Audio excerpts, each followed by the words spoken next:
Welcome to ஷைக்கினிஷ் media. இன்றைக்கி நம்ம சேனலில் பச்சை பயிறு, கருப்பு மூக்கடலை, பட்டர் பீன்ஸு, அரிசி எல்லாம் சேர்த்து ஒரு ஹெல்த்தியான தோசை ரெசிபி தாங்க பார்க்க போகிறோம். நம்ம சேனலில் ஃபஸ்ட் டைமாக பார்க்குறதா இருந்தால் சப்ஸ்கிரைப் பண்ணிடுங்க. ஒரு உலக்கு போல் அரிசிக்கு 1/4 கப்பு பச்சை பயிறு, 1/4 கப்பு கருப்பு மூக்கடலை, பட்டர் பீன்ஸ் கொஞ்சம் ஒரு 4-5 ஆட் பண்ணியிருக்கேன். இது எல்லாத்தையுமே ஒரு 3 டைம்ஸ் வாட்டர் ஆட் பண்ணி நல்லா வாஷ் பண்ணி எடுத்துக்கலாம். வாஷ் பண்ணி எடுத்ததுக்கப்புறம் அது முழுகிற அளவுக்கு தண்ணி ஊற்றி நைட்டு ஒரு 10 o'clockலாம் இதை ஊற வைக்கிறேங்க. ஒரு மூடி போட்டு மூடி 10 o'clockலாம் இது நான் ஊற வச்சுட்டேன். மார்னிங் காலையில் 6 மணிக்கு எஞ்சி பார்த்திங்கன்னா நல்லா ஊறி எடுத்து இருக்கும். அரிசி, மூக்கடலை, பச்சை பயிரெலாம் நல்லா ஊறி எடுத்து இருக்கும். நம்ம மிக்ஸி ஜாருக்கு சேஞ்ச் பண்ணிக்கலாம். மிக்ஸி ஜாருக்கு சேஞ்ச் பண்ணி அரை கப்பாக தண்ணி ஆட் பண்ணி நல்லா மையாக அரைச்சி எடுத்துக்கலாம்.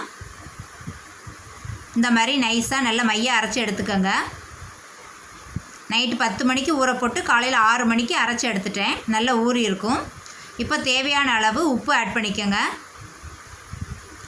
தேவையான அளவு உப்பு ஆட் பண்ணி நல்லா மிக்ஸ் பண்ணி விரவி விட்டுக்கலாம்.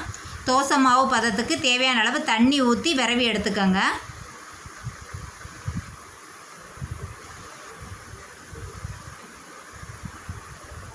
இது ஒரு 2 hours அப்படி நல்லா ஊற விட்டுறலாம். தோசை மாவு நல்லா ஊறிடுச்சு.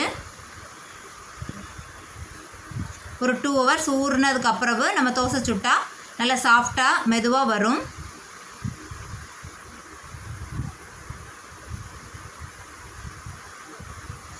மேலே கொஞ்சமாக நல்லெண்ணெய் இல்லாட்டா நெய் ஆட் பண்ணி சுட்டு எடுத்துக்கலாம். நல்லா மொறு மொறுன்னு தோசை இருக்கும்.